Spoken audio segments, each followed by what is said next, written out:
Ganito mag-bypass ng electric fan na stand fan.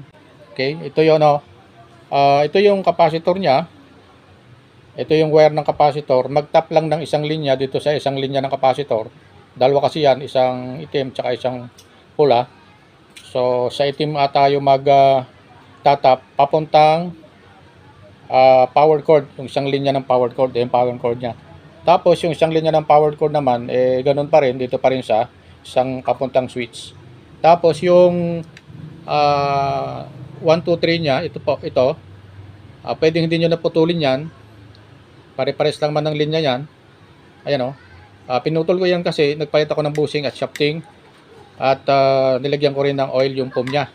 Kaya pinutol ko yan tapos dinigtong ko ulit. So ganyan yung pag-bypass. Mag-line ulit. Mag-line lang ng isang linya papuntang capacitor, papuntang power cord. Ito na yung pinutol ko. Ito yung nasa naka-line ito sa thermal fuse sa loob ng stator. Pinutol ko yan. Dati nakalinya yan dito. Ang ginawa ko, nilinya ko na lang siya dito sa capacitor. So hindi na gagamitin yan. Kapag ginawa nyo yan, iikot ulit at electric pan ninyo. So ganito, subukan ko. Kasi katatapos ko palang i-bypass yan. Ayan, yung number 1 nya. Ito yung number 2 nya. At ito yung kanyang number 3.